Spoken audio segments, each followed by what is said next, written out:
love to buy it, but I don't have any money. He says, well, you don't need money to buy real estate. Well, I didn't understand that, so he proceeded to teach me about it and how to buy with other people's money instead of your own. And he ended up selling me a property in Banks, Oregon. The total move-in cost was about $500. Welcome to CREPN Radio for influential commercial real estate professionals who work with investors, buyers, and sellers of commercial real estate coast to coast. Whether you're an investor, broker, lender, property manager, attorney, or accountant, we're here to learn from the experts. Welcome to Commercial Real Estate Pro Network, CREPN Radio. This is episode number 91. This is the podcast where we focus on investing in commercial real estate. We do this through weekly conversations with commercial real estate investors and professionals who provide their experience and insight to help you grow your real estate portfolio. Thanks for joining us. My name is Jay Darren Gross. In just a minute, we're going to speak with Jay Swensen. Jay is an investor in Portland, Oregon, and a longtime insurance customer of mine who actually is responsible for getting me into real estate. True story. I was in insurance. I actually new at the firm that I'm working at, and had just joined the firm when I got a call from Jay. And he needed a new rental insured, and took care of that. And then shortly after that, he called again with another, and then another, and another. And this went on for a period of months, where before I knew it, he had amassed, quite a few number of rental homes. And Jay had identified a market. He knew something that was coming, and he had a couple of real estate agents that were hunting for him. And many of the properties were rough, but they offered seller financing. And over time, he explained to me how it all worked. He would buy it and finance it and rent it, and then end up with some extra cash. And at the time, I was thinking, wow, I need to get into this, because I could, if I had a couple extra $100, I could get a new car. And anyway, one day I met Jay at a property, and I said to him, I need to do this, and he looked at me and he said, well, I'll sell you this one. Well, the number he offered seemed outrageous. I went home and I had my yellow pad of paper out, and I ran my calculator for each month of how could I make the numbers work. And ran them. I couldn't make the numbers work. And what I remembered was that the reason why he was trying to sell was he wanted to buy another property. And to do so, he needed $10,000. I didn't have $10,000, but I did have an untapped line of credit at the bank. And went to the bank to see if I could get it raised, and they did. I think they raised it up to $12,000, which was enough for what I was trying to figure out how to do. And so from there, I went and I backed into the numbers. I took what the rent was, less insurance taxes, and figured a payment that would work, and lowered my offer to match that with the $10,000 down. And to my shock, he accepted it, and like that, I became a landlord. And it was the simplest closing I've ever been to. It was literally just a promissory note. He was in first position. We went to the title company. He signed, I signed. It was like, could have been on like a note card. It was so short. And anyway, on today's call, this is me talking with Jay. And this is I gotta tell you, this is from before I even started doing a podcast. Consider this from the vault.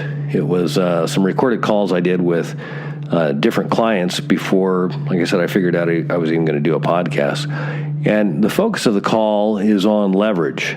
And Jay shares how he bought his first rental and then grew his holding using other people's money.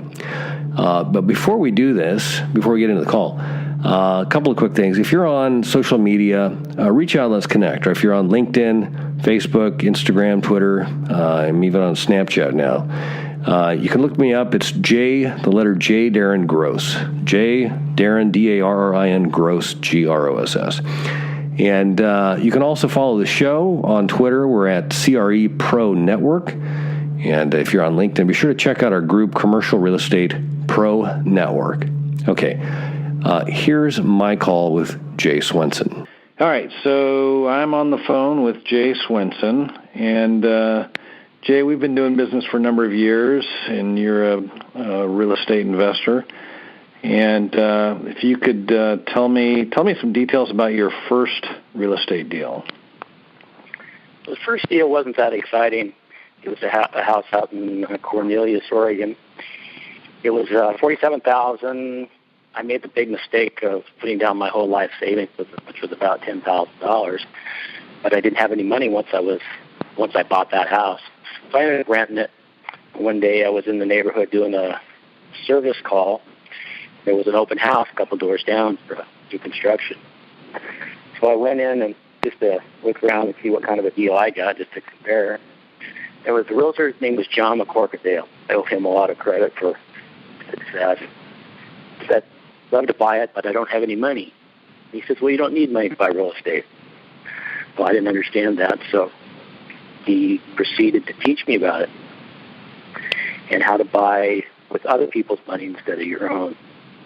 And he ended up selling me a property in Banks, Oregon. The total move-in cost was about $500. Now it was rented to the post office. So that worked out for quite a while until the post office moved out. I had to go in and make it into a single-family home. The way the deal worked on it was pretty interesting. The monthly payment was around $300, but the post office was only paying $137 a month. So what we ended up doing was structuring the payments so that they matched. For the first year, first 12 payments would be $137. And then as the rents went up for the post office, the payment to me would go up. So that ended up going for quite a while and turned out to be a real successful deal, which kind of got me thinking about real estate and just kind of went from there. So how long did that one go as a post office? Were you able to, you still have the post office as a tenant, or? No, the city ended up buying it out eventually to use for a police station. Oh, wow. So you're standing in the way of progress, or were you in the way of progress on that, or did they, when they bought it, was it, did they take it over eminent domain kind of thing, or just they offered to buy it? The mayor wanted it, and they just ended up buying me out. Oh, gotcha. Bought a few more rentals after that. It was kind of a successful thing. And one night, I was watching those late-night infomercials. There was a guy that was selling a concept about how to sell something a whole bunch of times, a small thing, and make lots of small profits. That was pretty interesting. So I bought the series of tapes. And all it was essentially that. You find something that you can sell lots and lots of times and make $1 or $2 on each item, but sell hundreds of them a day. So I took a week off and I said, wow, what can I sell? Well, the only thing I knew was about this real estate and how to buy money with nothing down. So I ended up writing a book, how to do that. I was going to sell the book. Well, the book wasn't interesting at all, or it wasn't sellable at all because I'm not a book writer. But what it did was made me go through the program and see if it really worked, laying it all down on paper with the numbers and everything. And it was so successful, the program was, that I started being more aggressive about it, buying lots and lots of real estate. Got it. So today, let's see, your first deal, how old were you when you did your first deal, back the single family?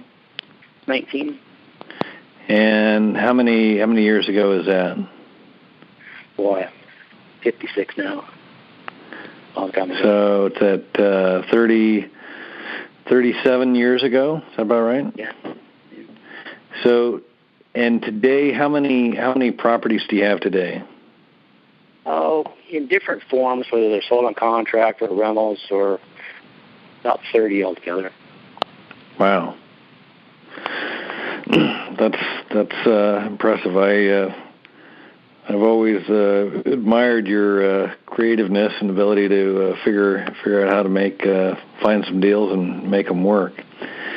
So, on the I guess looking forward, do you have any kind of a sense of what the market opportunities will be available?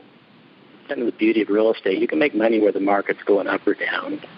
You just need to buy a property that makes sense to whether it's a rental or a flip or something you're going to lease option. There's just so many different ways to buy and sell that you can make money anytime.